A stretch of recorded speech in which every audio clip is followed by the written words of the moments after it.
دہلی کے سلطان علاؤدین خلجی نے اپنے دور حکومت میں مہاراشٹرا پر حملہ کیا اور دیواگیری اور اس کے اطراف کو فتح کیا۔ کہا جاتا ہے کہ دیواگیری کو فتح کرنے کے بعد سلطان علاؤدین خلجی نے ہیرے، موتیوں سمیت بہت سی قیمتی چیزیں لوٹ لی تھیں۔ تاریخ میں علاؤدین خلجی کی بہت سی کہانیاں اور داستانیں موجود ہیں، لیکن ایک سوال یہ بھی ہے کہ کیا خلجی کی دیواگیری میں اتنی لوٹ کی کہانی میں سچائی کتنی ہے؟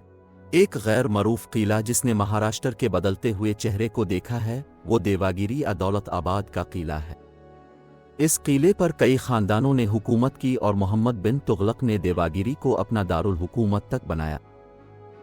اس قلعے پر یادیو، خلجی، تغلق، نظام شاہی، مغل، مرہٹہ اور آصف جاہی جیسی سلطنتوں کے جھنڈے مختلف اوقات میں لہرائے۔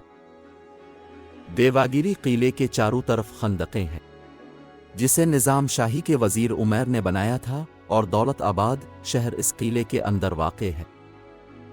200 میٹر اونچا یہ قلعہ اپنے آس پاس کی وادی اور فیلوں کی وجہ سے تقریباً ناقابل تسخیر نظر آتا ہے۔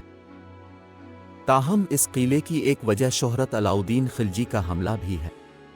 اس حملے کی ایک اہم وجہ یہ بھی ہے کہ علاؤدین خلجی یہ فیصلہ کر چکے تھے کہ وہ اپنے چچا جلال الدین خلجی کا تختہ الٹ دیں گے، لیکن اس مہم کے لیے ان کو پیسہ درکار تھا، اور اسی لیے انہوں نے دکن میں موجود دیواگیری کو چنا جس کی دولت کا چرچا ان تک پہنچ چکا تھا۔ مورخ محمد قاسم کی کتاب میں علاؤدین خلجی اور رام چندر رائے کے درمیان جنگ اور اس کے بعد دیواگیری کی لوٹ مار کی تفصیلات بیان کرتی ہے۔ یادو خاندان کے بادشاہ رام چندر رائے 1270 میں تخت پر بیٹھے تھے۔ 1296 میں علاؤدین خلجی نے اچانک حملہ کیا تو رام چندر رائے کی فوج ان کے بیٹے کی قیادت میں ایک مہم پر موجود تھے۔ رام چندر رائے نے دیواگیری کے قلعے میں پناہ لی، لیکن اچانک حملے کے باعث اندر خوراک اور سامان کی مقدار ذخیرہ نہیں کی جا سکی تھی۔ اس زمانے میں قلعے کے گرد وہ خندقیں موجود نہیں تھیں جو اب دکھائی دیتی ہیں۔ ادھر خلجی کی فوج نے یہ افواہ بھی پھیلا دی کہ 20,000 مزید فوجی شمال سے آ رہے ہیں۔ رام چندر رائے کے پاس اب کوئی چارہ نہیں تھا، چنانچہ اس نے خلجی سے امن معاہدہ کیا اور 7 من موتی، ہیرے، یاقوت، زمرد اور قیمتی پتھر، 1000 من چاندی اور 4000 من ریشم کا کپڑا خراج کے طور پر دے دیا۔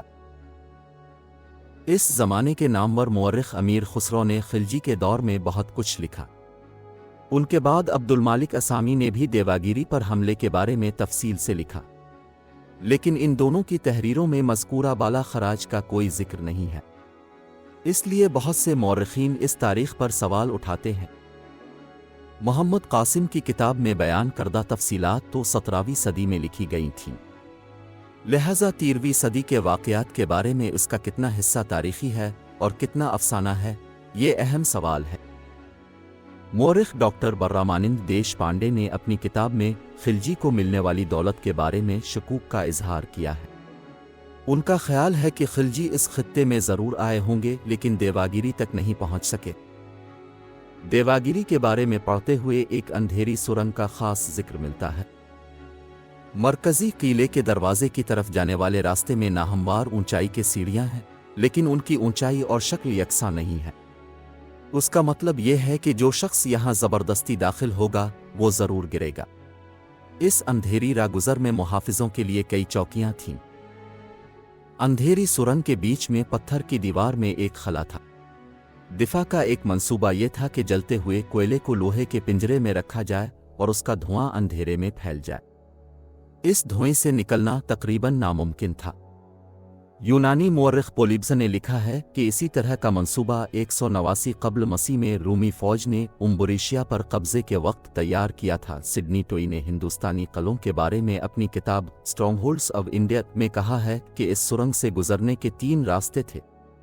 اگر کوئی شخص ایک راستے سے باہر نکلتا تو اچانک روشنی کی وجہ سے گہرے گڑھے میں گر جاتا۔ دوسرا راستہ آگے بڑی کھائی کی طرف جاتا تھا، جبکہ تیسرا راستہ قلعے کی طرف جاتا تھا۔ دیواگیری دراصل ایک پہاڑی قلعہ ہے اور قلعے کے دفاع کا ایک اہم حصہ اس کے ارد گرد گہری کھائیاں۔ اگر ہم اس کی تاریخ تلاش کرنے جائیں تو ہم نظامی شاہی دور کے وزیر عمیر تک پہنچیں گے۔ اس کی تفصیلات پی کے گھنیکر نے اپنی کتاب میں دی ہیں۔ یہ قیاس کیا جاتا ہے کہ کبھی ان کھائیوں پر ایک پول بنا ہوا تھا۔ اس خندق کے استعمال کے بارے میں انہوں نے لکھا کہ ان میں پانی اس وقت چھوڑا جاتا تھا جب دشمن کے حملے کا خطرہ ہوتا تھا۔ پانی کی سطح بلند ہو جاتی اور پول ڈوب جاتا تو دشمن کے لیے اس کھائی کو عبور کرنا مشکل ہو جاتا۔ یاد رہے کہ عمیر ایک افریقی غلام تھا، لیکن ہندوستان آنے کے بعد اپنی ذہانت اور مہارت کی وجہ سے نظام شاہی دور میں وزیر کے عہدے پر فائز ہوا۔ نظام شاہی کے بانی احمد نے 1490 کے آس پاس دیواگیری پر قبضہ کر لیا۔ 1636 میں اورنگزیب نے نظام شاہی کو شکست دی اور دکن میں مغلیہ سلطنت کو مضبوط کیا۔ سلطان علاؤدین خلجی کی وفات کے بعد کچھ عرصہ دہلی میں اقتدار کی جنگ چلتی رہی۔ علاؤدین کا بیٹا سلطان بنا، لیکن بعد میں سلطنت خلجی سے تغلق خاندان کے ہاتھ آئی۔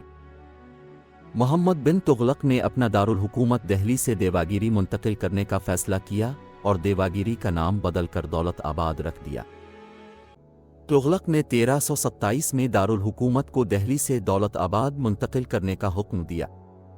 اس کے لیے زبردست تیاریاں کی گئیں اور دارالحکومت شمال سے سیدھا جنوب کی طرف آ گیا۔ دولت آباد تھوڑے عرصے کے لیے تغلق دارالحکومت رہا۔